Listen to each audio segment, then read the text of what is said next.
రేవంత్ రెడ్డి ప్రభుత్వం చేస్తున్నటువంటి India's biggest land స్కామ్ను ఈ మధ్య బీఆర్ఎస్ పార్టీ బయటపెట్టింది. India's biggest land scam. ఈరోజు రేవంత్ రెడ్డి ప్రభుత్వం చేస్తున్నటువంటి అతిపెద్ద పవర్ స్కామ్ బయట పెడతా ఉన్నాం. ఈ పవర్ స్కామ్కు గత కొద్ది రోజులుగా కాంగ్రెస్ ప్రభుత్వం రూపకల్పన చేసి నిన్న క్యాబినెట్లో ఆమోద ముద్ర వేసుకున్నారు. సాక్ష్యాధారాలతో సహా ఈ పవర్ స్కామ్ను ఈరోజు బీఆర్ఎస్ పార్టీ బయట పెడతా ఉంది. అక్షరాల 50,000 కోట్ల స్కామ్ ఈ స్కామ్.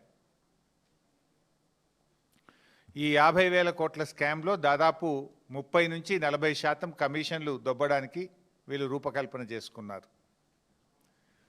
రేవంత్ రెడ్డి ప్రభుత్వం ఎప్పుడు ఏం మాట్లాడినా, ఏం చేసినా, ఏది చేయకపోయినా దాని వెనుక ఒక మిషన్ ఉంటుంది.